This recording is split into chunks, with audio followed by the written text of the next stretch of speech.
So are we happy with that one? Shall we go on to the next one? Yeah. Alright, so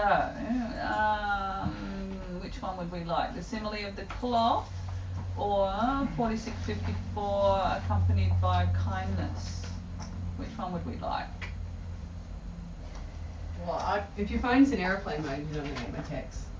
Oh no, that's I had to take it off airplane mode to Okay, look cool. up the Sutta to read it. So. I like 4663. That's the one I really like.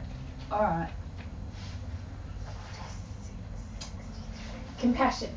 Compassion. In Sutanapata? Sutta sorry. Samyutta 4663. Yep. Have you got that one, Peter? Yes. Yes. Good.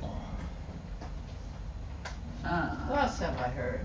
That's what I heard. Oh, well I might get the other book. Oh, it's bookmarked and everything up there. It's got the books stuffed in on the correct pages. So did Bhikkhu write all of these? Or He translated them? Pali. Yeah. It's just on the table there. Yeah. I know. Yeah. I might as well grab that one while I'm here too. Yeah. Well, he finished the job started by his teacher. Yeah. So it didn't big start job. from scratch. Yeah. But yeah, I mean, the green one was done by Morris Walsh. But yeah, it's a big job. And I feel totally compassionate for him because he also suffers from migraines. Wow. About as often as I have been. So yeah. So in between bouts of migraines or extreme headaches, however you'd like to call it, he's translated all this amongst other things. So sadhu sadhu Bhikkhu, and thank you so much for your work. So this is sympathy? Can I give you an anecdote? Yes. My daughter used to suffer from migraines, and I sent her to my masseur. A what? My masseur. Masseur. Massage therapist. Yes. And he got her to push in her palate.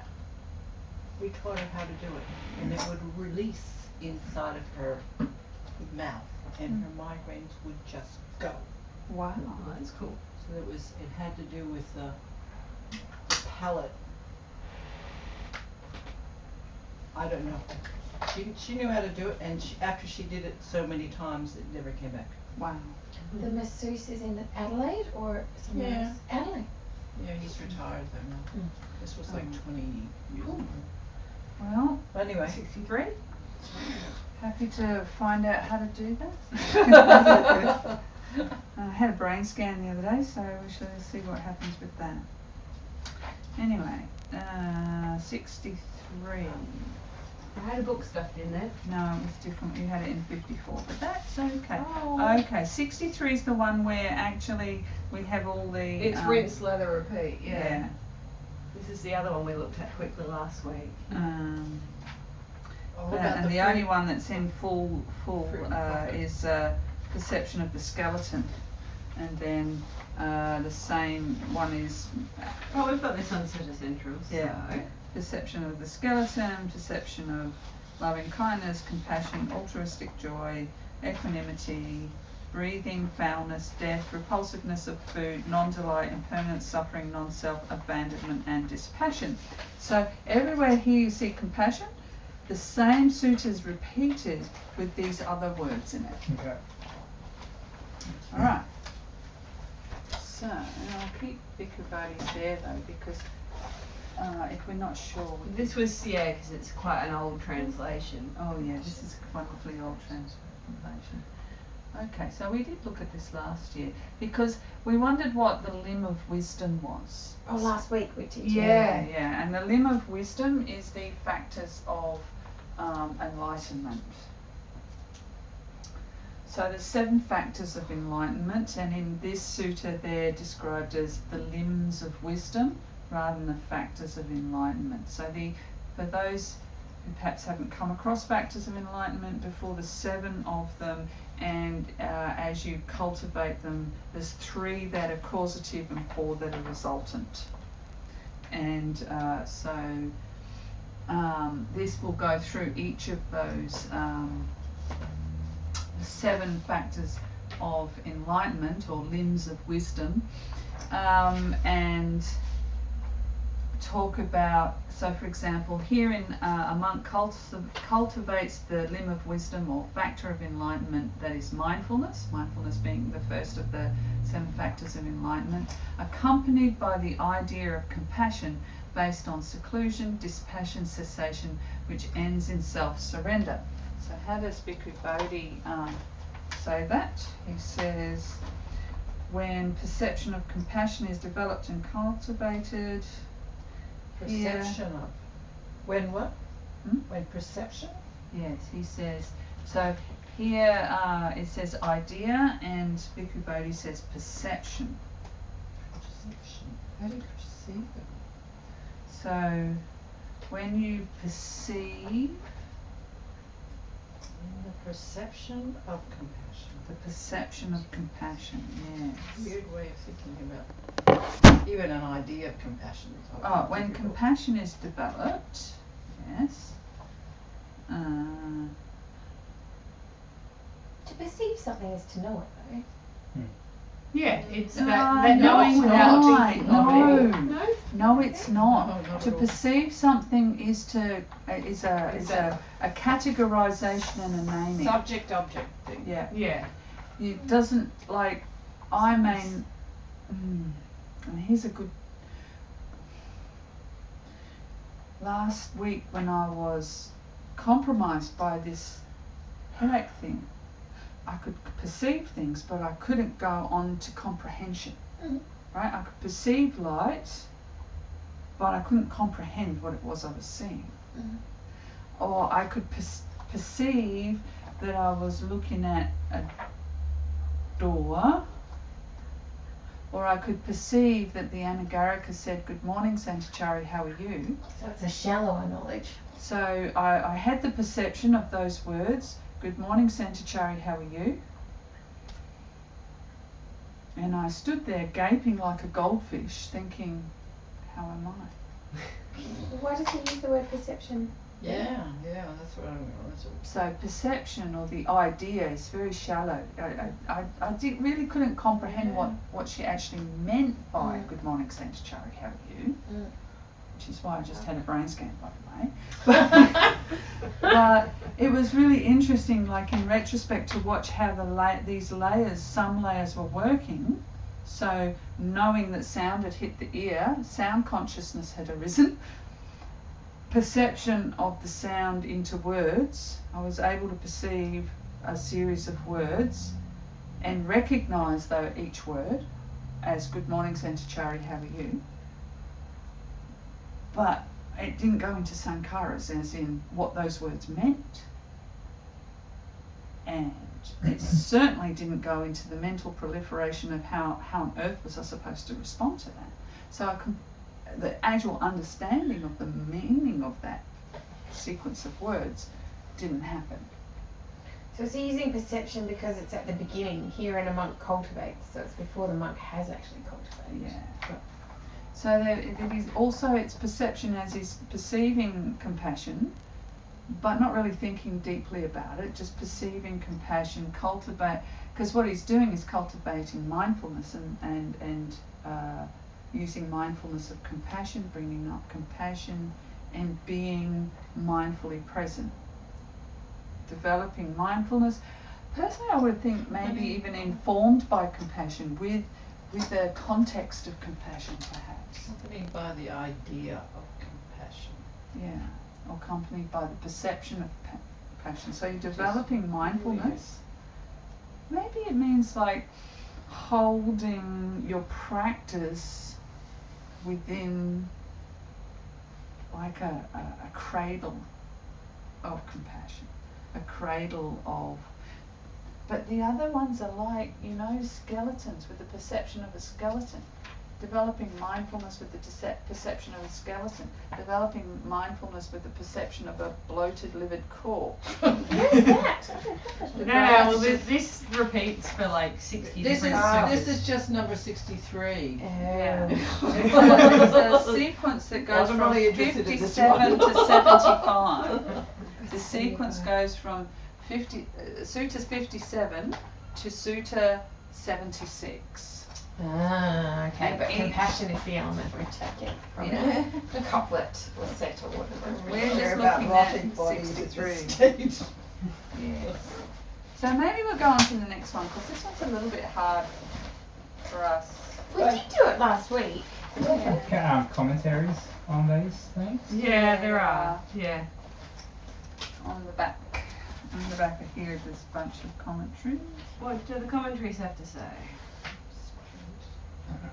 So if I read this out, here, because a bhikkhu develops the enlightenment factor of mindfulness accompanied by the perception of compassion. So let's see if we've got any notes on this. It's 117. No, yes, 117. What does it say? Maybe this is what it's Each becomes associated with the enlightenment factors when the concentration it induces is made a basis for developing insight and arriving at the supramundane path. No, that's not helpful. No. We know that already. Yeah. That's not helpful. Anyway, Anyway, let's go we on to the know next one. cultivation of compassion is of great fruit and great profit. Yeah, right. We'll tick that one. And if we accompany this all by seclusion, dispassion, and cessation, we can end with self-surrender. So you can, well then it goes on to the realization on our return. So if you max out your abilities on compassion, you'll either get to the point where you're a non-returner or you're fully liberated, is where it goes on to from there. Yeah. You get peace from bondage. Yeah. And if you meditate on dead bodies, do you get these things too? Yeah. Yeah. Oh, good. And skeletons and everything. And what's with the great thrill?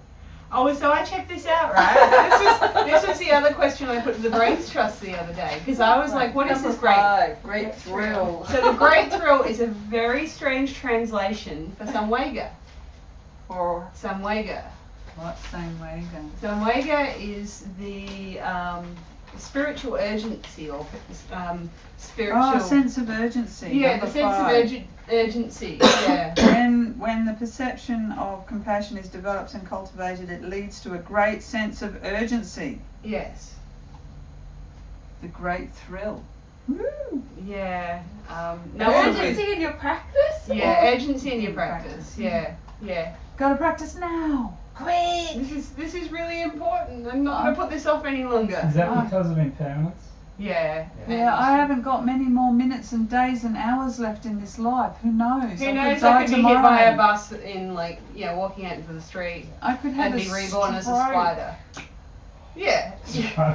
I don't think that was ever going to This happen. is an actual scenario Just that ran gotta through click my out the head. door. I could have a stroke in the next half hour and Yes. drop dead on the spot, As we right? all could. This could happen, right? Yeah. We could be hit by a meteor. we could have a stroke and Yeah. can't do a lot of things. Yeah, I could. Even worse, I could have a stroke and not die. But not be able to practice. And Yeah. not be able to do anything. Yeah. You know, have to have my body wiped and all that horrible stuff. Oh, ugh. I think there's a cause for a rising of great compassion. So, yeah, the great thrill is that real urgency of I've got to do it now. And I guess that brings up some kind of energy. Yeah. Oh, And then the great pleasantness of living seems to make sense in this one. If it was Running skeletons, on- I'm not quite sure about. Just that you're not a skeleton? Rotting bodies and. when the perception of a skeleton is developed and cultivated, it leads to dwelling in comfort. In comfort. Well, actually, to be honest, great pleasantness of living, I did actually do some Asuba practice at one stage, and it was like, I thought it was hilarious. It's like, I'm so happy everything's disgusting. Alright, well, we'll go with that. That real joy in the practice arose, that real piti sukha arose. I thought it was completely hilarious that I thought that her, abiding in a bloated, rotting bag of flesh and carrying it around all day was hilariously gorgeous. I was so happy about that. So it's a bit of rapture, basically. It's very, very, the whole beautiful breath thing and all that. Well, you can have the beautiful bloated livid corpse too. I mean, if you see things as they truly are, I mean, that really does make you feel good. It does. Just like, it's just how it is. And when the mind is getting more and more and more still, it doesn't really matter what the subject is. Yeah. There's such joy and rapture that comes up as the mind gets more and more still. Yeah. Oh, it's a skeleton! I feel so And happy! You can prove it to yourself by meditating on decomposing bodies. Yeah. However, that particular subject is suited for those who are strongly affected by desire, whereas those who are strongly affected by aversion should not use that subject. Different meditation subjects are suited to different kinds of dispositions. To become a necrophiliac? Disposition. Well, all the monks got taught this and committed suicide. Yes, there was a group of monks that committed suicide with this subject. Oops.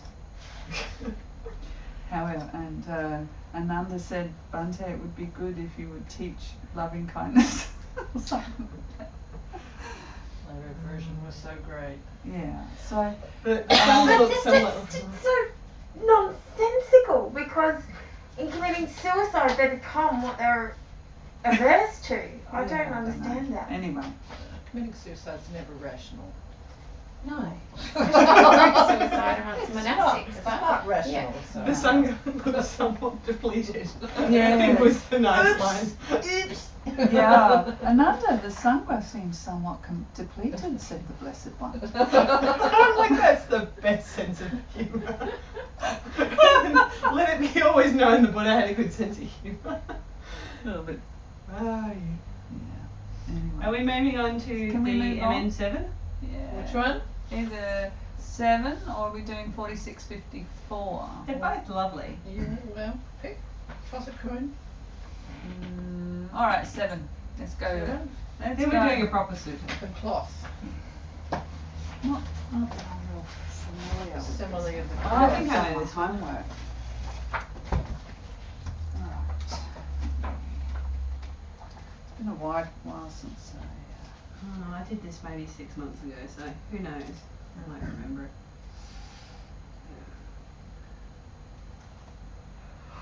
no, I reckon the other one. You reckon?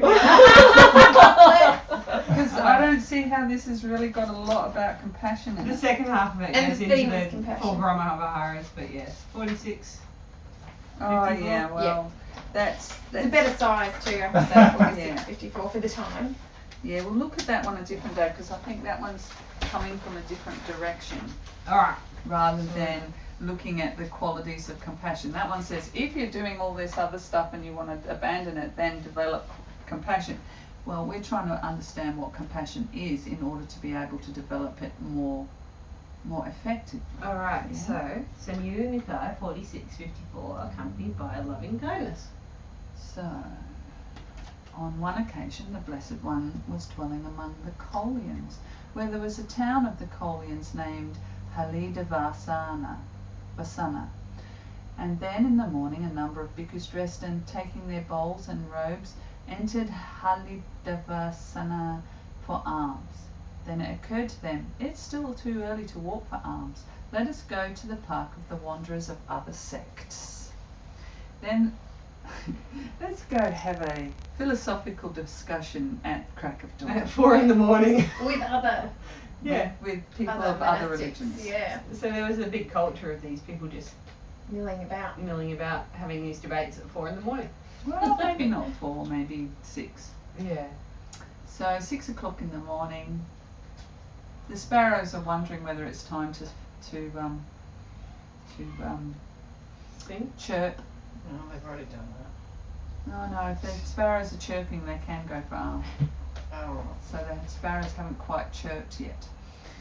So they went to the park of the wanderers of the other sex. They exchanged greetings with those wanderers, and when they had concluded their greetings and cordial talk, they sat down to one side. The wanderers then said to them, "Friends, the ascetic Gautama teaches the Dharma to his disciples thus. Come, bhikkhus, abandon the 5 hindrances, the corruptions of the mind that weaken wisdom, and dwell, pervading 1 quarter with a mind imbued with loving kindness, likewise the 2nd quarter, likewise the 3rd, likewise the 4th, above and below, across and everywhere, and to all as to oneself. Dwell, providing the entire world with a mind imbued with loving kindness, vast, exalted, measureless, without hostility and without ill will." So I've got a chant. So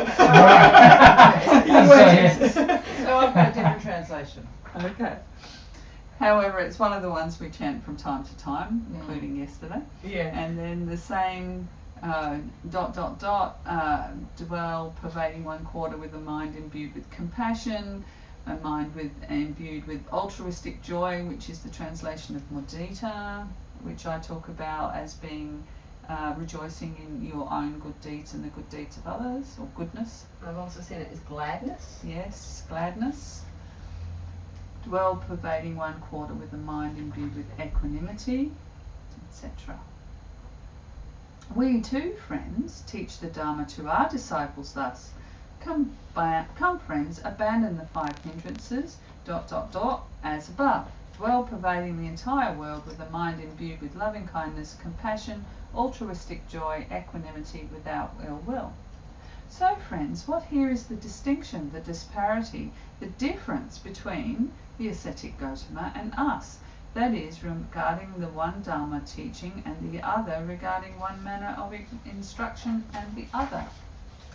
Then those bhikkhus neither delighted in nor rejected the statement of those wanderers, without delighting in it, without rejecting it. In other words, they didn't really judge it. They went, okay.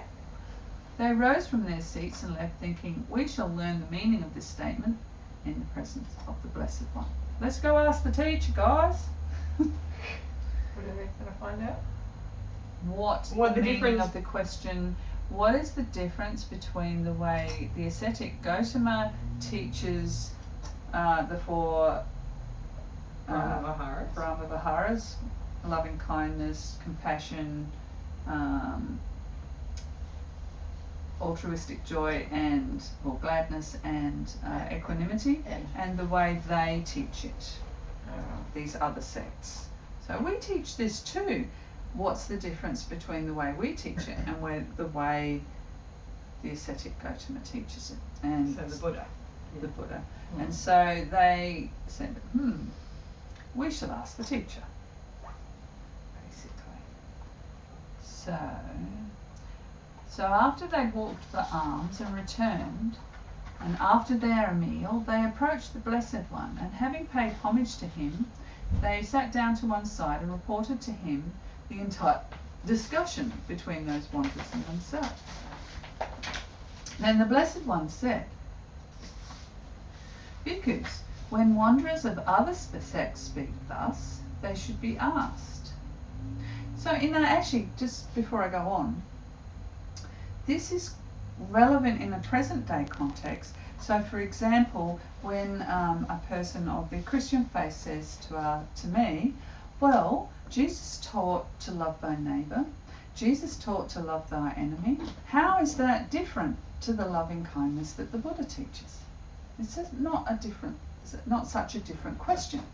How is the loving kindness taught by Christianity different to the loving kindness taught by Buddhism? And the Blessed One said, when they ask that, you should ask them, or they should be asked, friends, how is the liberation of the mind by loving kindness developed? What does it have as its destination, its culmination, its fruit, its final goal? How is the liberation of the mind by compassion developed? What does it have as its destination, its culmination, its fruit, its final goal?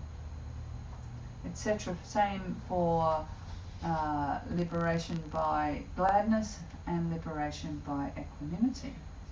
The wanderers of these sects, are they Hindus? They're not. The Hinduism All doesn't kinds of exactly things. exist back then. So they're not followers of the Buddha.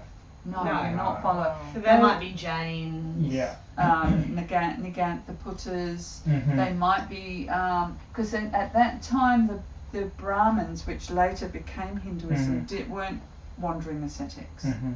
They were like priests doing sacrifices and things. Right. So what later became the Hinduism wasn't exactly Hinduism there. It was sort of proto-Hinduism, Yeah, sure. as far as I understand from listening to the teachers, Yeah. not having been there myself at the Yeah. time. Or I might have been in That a you want to previous declare life. at this Can't point. remember. Oh, I can't remember. No. Sorry. But that's I've heard. On several occasions. On several occasions. Yeah, so there were many other wandering ascetics and spiritual people, male and female, back in that day. In fact, if you go to India today, you'll still see wandering ascetics, Jains, and people who make up their own religion on the spot. Totally. Yep, Yeah. Yeah. absolutely. It's always They're been just like, wandering, trying to find work it out for themselves. themselves or Yeah. whatever the other people. Yeah, a lot of people get drawn to India for that. For that reason, if you want to go and wander around and be on what is the meaning of it all? Yeah. India's a great place to wander around doing that. Yeah. Right. Just People feed you still, and people feed you. There's people who do it here too. Yeah, sure they do. Yeah. I mean, it's a Wander natural around thing. Trying to find themselves. Yeah. Now, where did I I put just that? laugh because I think we all might be trying to do that. Yeah, some of us are not Yeah. wandering, we're No, sitting yeah. still, but Yeah. others wander Yeah. around. I don't know, I've done plenty of wandering in my time. Yeah. So, it's Not in the exact it's sense. not that phenomena of wandering spiritual seekers has not disappeared. Yeah. It was extremely common in the time. And where we have a football field in every town, apparently every town in India in those days, whether it is the same now, I don't know, it had a hall of spiritual debate, Great. all these parks, I guess. Yeah. right? A hall of spiritual debate. But the parks were where the wanderers stayed the night, and then they would gather in the town and people would come and put questions to them and set this group against that group, and they would set Okay. up debates and people would come and watch the debates and Right. lay bets and stuff. And Alternative television, yeah, it was the entertainment of Much that more time. intellectual. It was like watching Well, not Q&A. necessarily. Yeah. It was the Q&A of its day, I guess. Yeah. I'm sure some of the debates were not particularly well founded or Yeah. whatever. They might have been a bit obscure or a bit Yeah. bizarre. Yeah. Oh, a lot of the debates, I mean, because there's in one of these suttas they list 52 points of view that are not right. Okay. All right, so that's giving. So the Buddha starts with obviously 52 points of view that were prevalent and being discussed in these halls of debate Yeah. at that time, Yeah.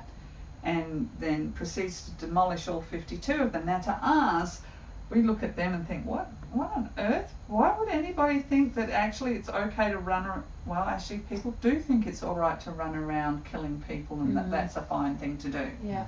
Yeah. All the people that behave like dogs, and yeah. Yeah, actually, I've met a couple of them. Still today. Yeah. In Australia. Yes. I know a fellow who calls himself Matt because he likes to be walked on.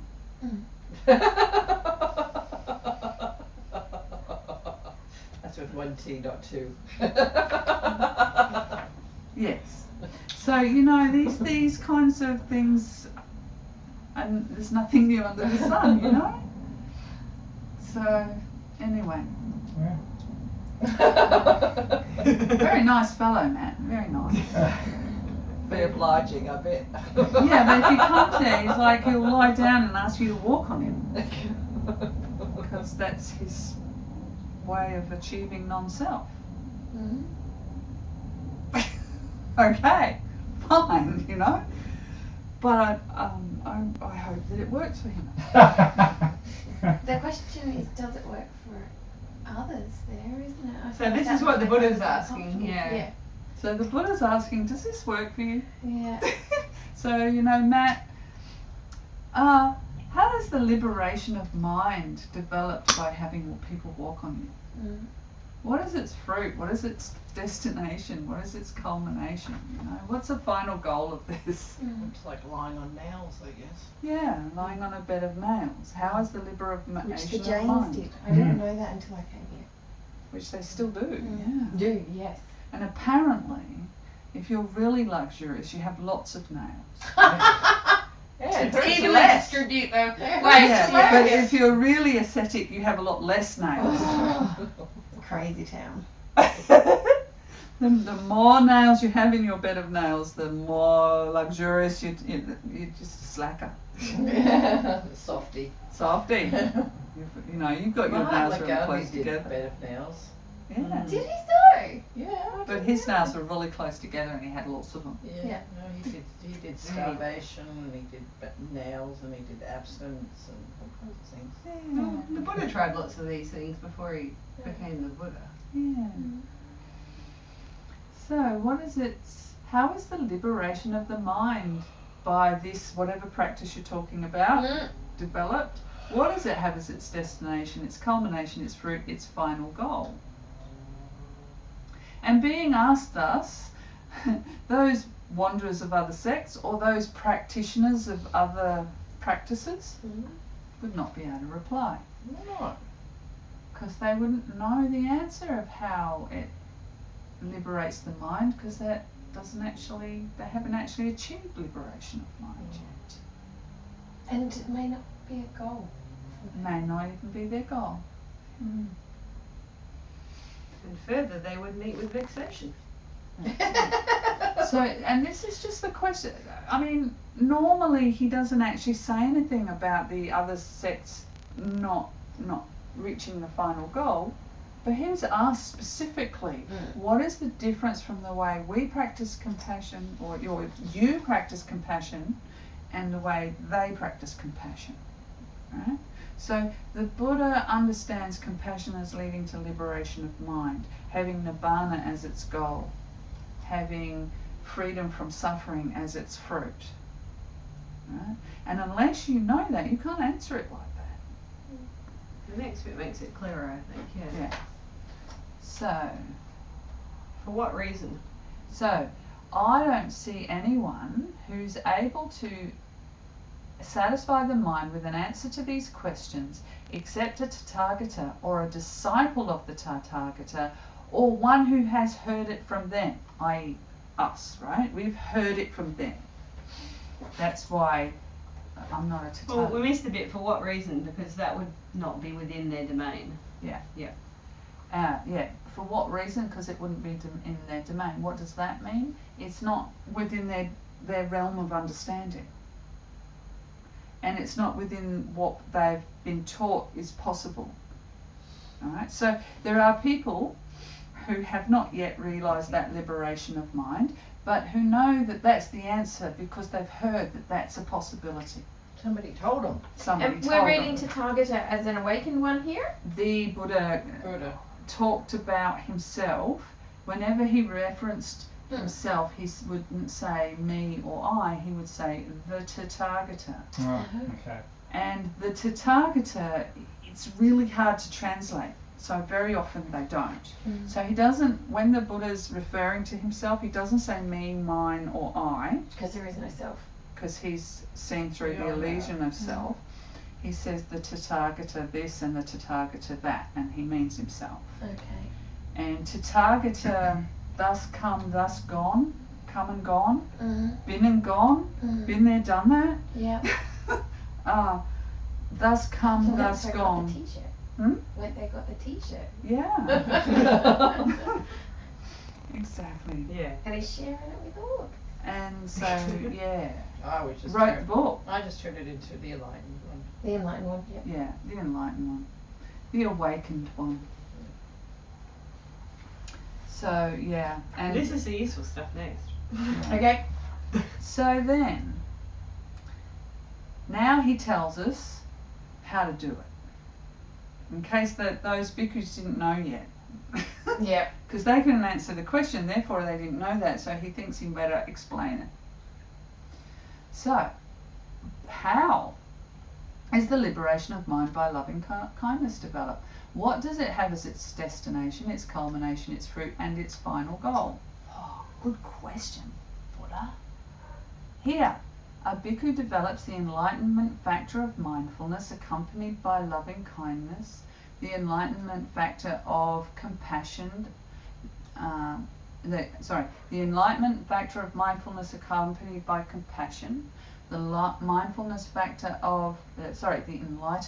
factor of mindfulness accompanied by gladness, the enlightenment factor of mindfulness accompanied by equanimity, accompanied by loving kindness, based on seclusion, dispassion, and cessation, maturing in release. If he wishes, may I dwell perceiving the repulsive in the unrepulsive. He dwells perceiving the repulsive therein. If he wishes, may I dwell perceiving the unrepulsive in the repulsive. He dwells perceiving the unrepulsive therein. If he wishes, may I dwell perceiving the repulsive in the unrepulsive and in the repulsive. He dwells perceiving the repulsive therein. If he wishes, may I dwell perceiving the unrepulsive in the repulsive and in the unrepulsive. Wow, tongue twister here. He dwells perceiving the unrepulsive therein. If he wishes, avoiding both the unrepulsive and the repulsive, may I dwell equanimously, mindful, and clearly comprehending. Then he dwells therein equanimously, mindful, and clearly comprehending. Or else he enters and dwells in the deliverance of the beautiful. Bhikkhus, the liberation of the mind by loving kindness has the beautiful as its culmination, I say. For a wise bhikkhu here who has not penetrated to a superior liberation. Beautiful. Yeah. So this is a nice sutta to go with the other one that we had where we were talking about the skeletons and the asubha. Yeah. So we chose well. So the beautiful liberation, this is the translation here, is the beautiful liberation. Yes. So, which one are we looking at? We're looking at Bhikkhu Bodhi's translation anyway. I've just checked the metadata on this Sutta Central. So what you have in the book should be the same. Yes. Let me just double check it. 4654. Because we're looking at the 2000 edition from Wisdom Publications. of the Note Bodhi's number philosophy. 2 says the beautiful sabha is a state of concentration that plays a role equivalent to that of the fourth jhana in leading to the formless jhanas.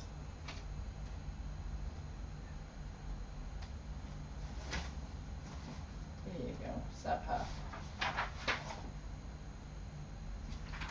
Oh, so when you went through, you said the mindfulness accompanied by compassion, and then you said, so that was meant to go through all the enlightenment factors and the Yeah. Oh, right. Sorry, Yeah. I went through. Yeah. You went yeah. through the Brahmaviharas because Yeah, then right, it repeats sorry. again going through compassion. Yeah, right. So it's develop the enlightenment factor of mindfulness accompanied by loving kindness.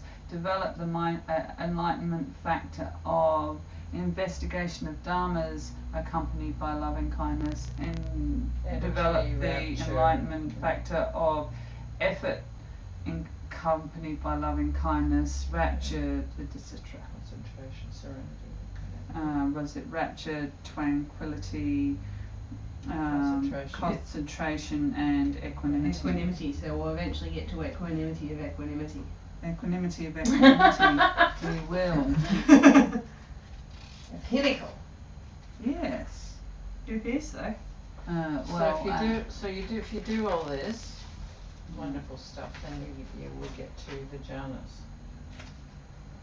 Fourth jhana. Well, and then it goes on to the immaterial states. So the fourth jhana was for loving kindness, and then if you go on to the next paragraph, which was about compassion, it goes into the base of infinite space. So that's what some people call the fifth jhana, or the first formless attainment. Yeah. So basically it's saying that these have as its culmination the jhanas for a bhikkhu who's not penetrated to superior liberation. I've heard that. You jumped in the deep end today. Yeah, I was just thinking, I wonder. Yeah, well, I was just thinking, like, even you're saying that, Ajahn Brahm was saying the other day that he doesn't teach people it because it can be so difficult, and they try so hard to attain it that they can't. Yeah. You actually come by it by not even thinking about it. Yes. Yeah. You need to do the mindfulness, the inquiry, and all this stuff first. Yeah. You need to perfect them first. And like, is that? I mean, yeah, is that the purpose as well? Like, you don't want to make that your main goal, reaching jhanas, do you? Because this does say who has not penetrated to a superior liberation, i.e. nibbana, right? So when you look at the 7 factors of enlightenment, the last 4 are resultant. The first 3 are causative. Okay, so you can't do it to try and get to jhana. Yeah. Right. So what you're doing here, as far as I understand it, is because actually loving kindness is a really nice object. For some people it's easier to keep the mind on. It's also a really good object to overcome aversion, judgmentalism, anger. So it's kind of an antidote to those afflictive emotional states. So if you're working with loving kindness as an antidote to afflictive emotional and mental states, then you're applying the first 3 of the factors of enlightenment, which is mindfulness, energy, and investigation of dhammas. So you're like investigating it, being interested in it, and eventually when you practice for a long time with this, so if you get interested in something enough, you naturally develop concentration for it, right? The concentration arises for something you're interested in, right? You can't, and it's more stable, right? And what happens is if you're interested in it, if you're investigating its qualities and working with it, bringing up more and more kindness and more compassion in your heart, so you're putting mindfulness of compassion, investigation of the truth of compassion, and just putting in enough effort to keep doing it without pushing too hard, without giving up, without wandering off. Just enough effort to keep doing it, not this kind of trying too hard thing, When you get that effort right, and that's not easy, getting the right amount of effort, not too much, not too little, just enough to keep your mind being mindful and your interest being interested, eventually the other 4 factors gradually begin to arise by themselves, because you can't do them. Yeah. You can't do them. They happen. They unfold. So you might find at some point naturally just this rapture's arising, this kind of what is that they call it in yoga, the kundalini energy just coming up, because you're so interested in what you're doing and it's so wholesome and so beautiful. It just comes up. And as that calms down, you start getting the happy, more tranquil energy, sort of the exciting, rapturous bit. And you continue with the causative 3. Oh, that was interesting. Woo, woo. Let's just keep working with compassion and metta, with mindfulness, interest, sufficient effort, and then tranquility arises, and samadhi arises, like that deep stillness. It's often translated as concentration, but I quite like the way Ajahn Brahm's starting to use deep stillness instead of concentration for samadhi. The mind becomes more and more still, and eventually that stillness results in equanimity. You're just okay with that. Right? So this, he remains percipient of loathsomeness in the presence of what is not loathsome. And Percipient? No, well, this this translation. So you got the seeing what's loathsome in what's not, and seeing what is loathsome in what is, seeing what is not loathsome and what is blah blah blah. All of that stuff. Yeah. Is that really looking at the Vedana? That can be, but it can also be doing a bit of seeing things as they really are. So, for example, seeing the loathsome or repulsive in the unrepulsive. No, yeah. Yeah. So, unrepulsive. Our normal perception of a healthy young adult is that they're beautiful, that they're not repulsive, that they're attractive. I'm sure we could find something. I'm sure, and that's what it's suggesting. That's what it's saying. However, you can, but that's the normal perception, right? The normal way of seeing, like general community culture, Does a healthy, look big in this? a healthy young adult, say 20 years old, fit, healthy, in fashionable clothes, That's what sells stuff. With a is- small butt. with a small butt, is usually perceived as unloathsome. Unloathsome. However, one could easily dwell perceiving the loathsome in the unloathsome, the repulsive in the unrepulsive. You could look at that person and go, yes, look at all those flaking off skin cells, and you know your descending colon is probably not so gorgeous, and you know, It looks like you need to have a meal. You're so skinny. yeah, that kind of stuff. A couple of meals might do you a world of good, but you know, not even that.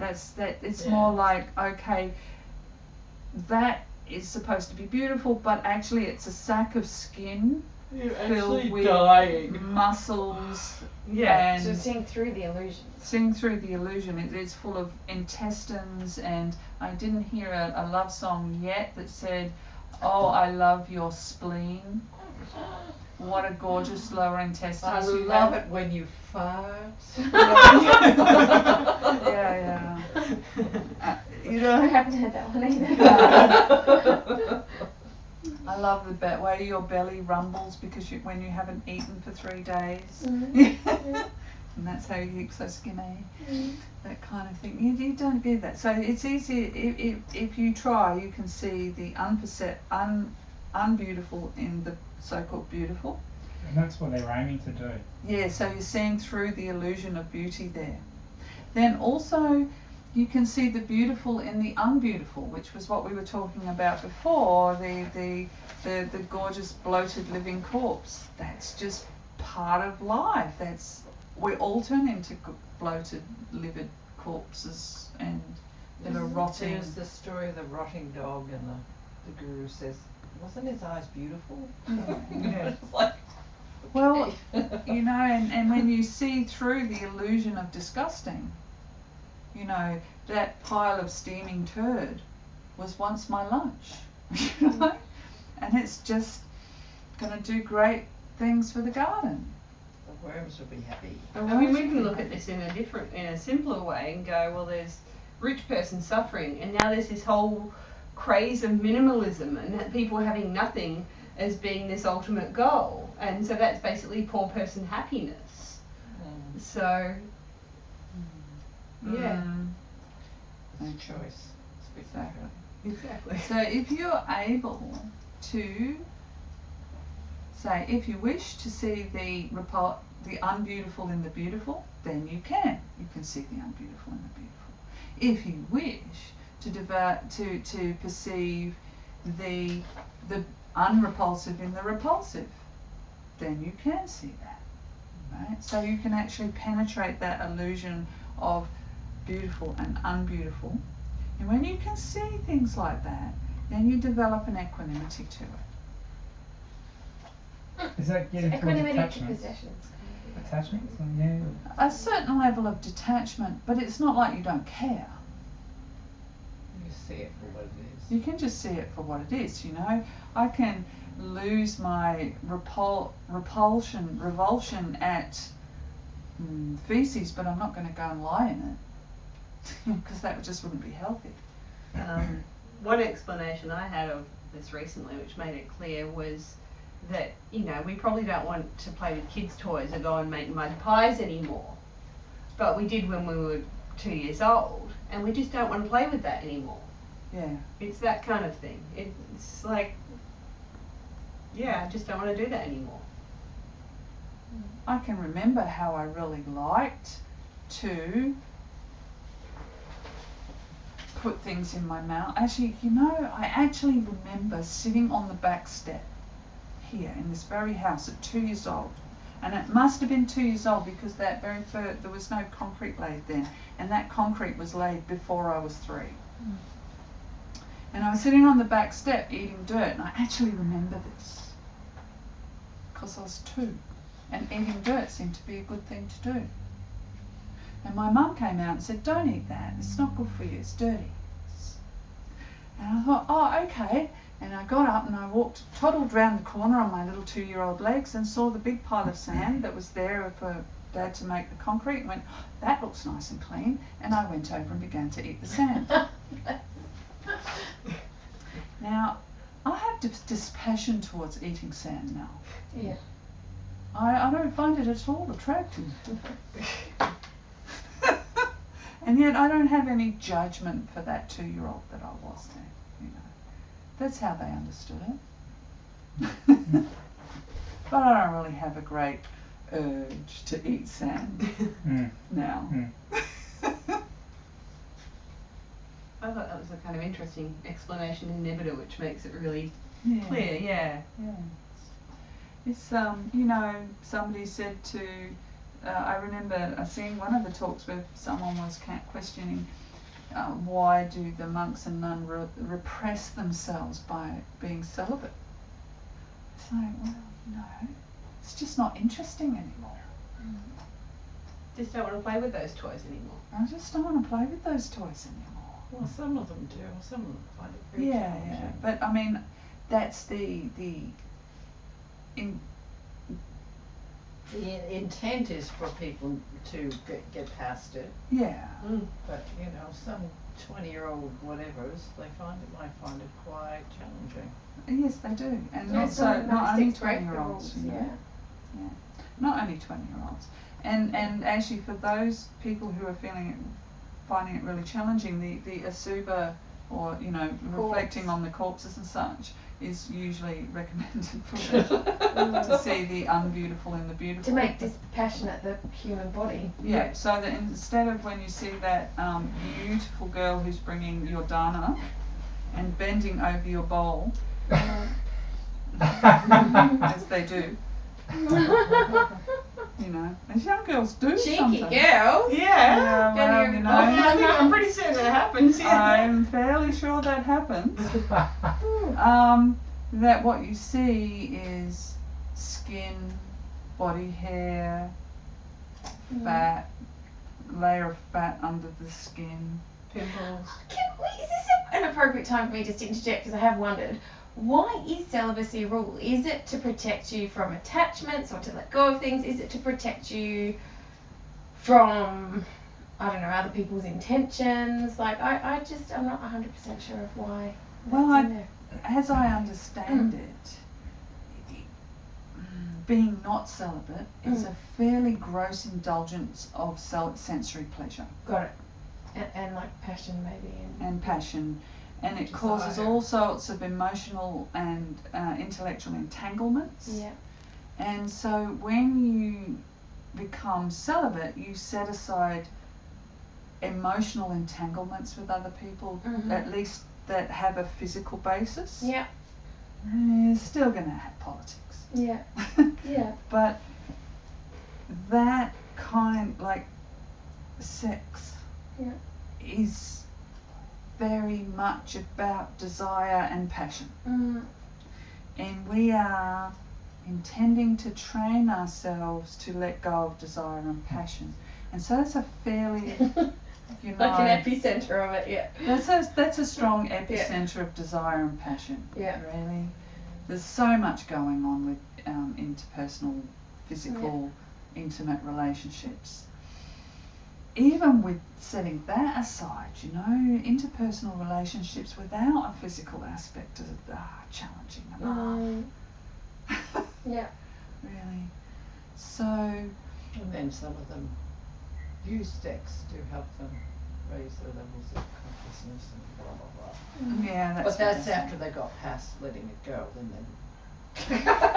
Yeah, I'm afraid that I actually abiding. don't agree that that's true. Right? And there's suttas I- where the Buddha addresses this, isn't and it? refutes that. I'm aware that there is this whole idea of tantra and that kind of thing, but the Buddha specifically refutes that. And I feel myself that I'm going to go with that. If that's the way someone wants to do it, fine. But it's an irreversible parajika. If that's what you want to do, and that's the way you want to do your liberation through that, well, fine, but not in robes. Really, you know, if that's what you want to do, well, that's your choice, Baptist robe. but not in robes. You know, and then you have the poor old the situation of the Japanese where it was an edict of the emperor that they had to get married, so they kind of got no choice. You know, they sort of had to start engaging in that, and that's now become their way of operating. So I And really there are can't. monastic dating sites. Oh, What? so monastics marry in Japan. Yeah. Buddhist? Are they Zen Buddhist? Or? Yeah, Zen Buddhists, yeah.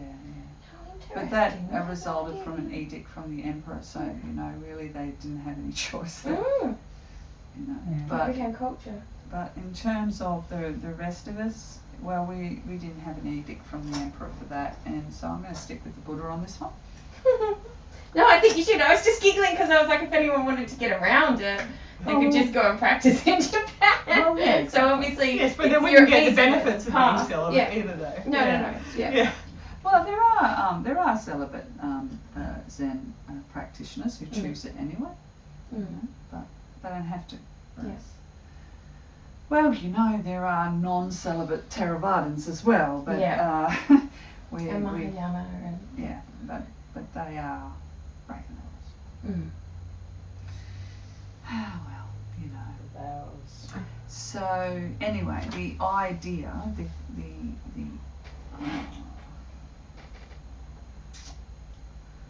the intention behind it is, if you want to be clean, don't jump in the mud. Yeah. You know, Unentangled kind of. if you really want to practice for dispassion and letting go,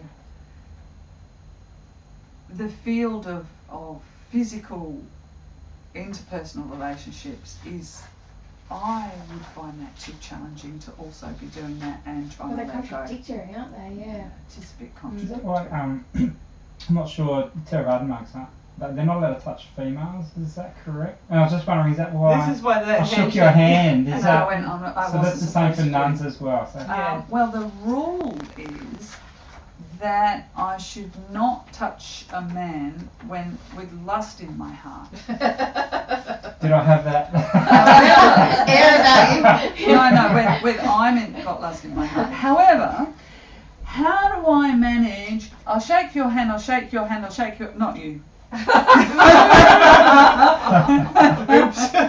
Right. That would be really telling. Right. Yeah, okay, I can shake your hands. I can give you a hug. I can give you a hug. No, I can't give you a hug. I can give you a hug. It's probably better if I just don't give anybody a hug. Yeah. Right. Any male a hug. Yeah. It's probably better if I don't shake any male's hand. And what if you're a lesbian? Well, that too, right? Actually, no, actually, that's a grey area, not just in Victorian law, but actually in the vineyard. That is a grey area. However, personally, I think that it's just as challenging, and yeah. Anyway. I think that if you were in fact a lesbian, that you would be probably better off not hugging anybody. Yeah. And the one monastic I know who was a lesbian doesn't hug any females either. Yeah. So just to be clear, Yeah. you know. I would think. So yeah. It's 9:30 now, so I maybe think we can it's wrap probably up this time to Sutta. wrap up. I think we kind of got to the juice of this. The crux of it. Well, that was pretty juicy anyway. Do we have a summary? Something. You just shot me. Look. No, I'm not. I think that was a no. No, it wasn't. It's not going to be from me. No, it's not from me either. Okay. I think it's time to arahang and that was such a lovely discussion, and I really enjoyed it. Thank you all for a lively and interesting Sutta discussion night. Thank you. And everyone. That was fun. We did have to choose some jolly challenging ones this Yeah, week. but they all kind of tied together nicely. I was happy with that. So, Sam, you put them on the website, like I leading can up put to- some links up there. Oh, just but so I'm- we know what to read, maybe before. Yeah, generally I do. We just weren't so organised. Yeah, We right. just weren't organised this So week. if you're Are on you the on the mailing list? Until Marion started asking questions. I Well, think I did. Yeah, I put my Thank details you. on the. on the email. Yeah. Oh, I've like, got your email feeling- anyway, so I'll make yeah, sure that you get it. Yep. Yeah. Okay. Cool. Yeah, we normally have been more prepared than this, but we were woefully unprepared this week. Mea culpa, mea maxima culpa. I enjoyed it. That was Latin. I know.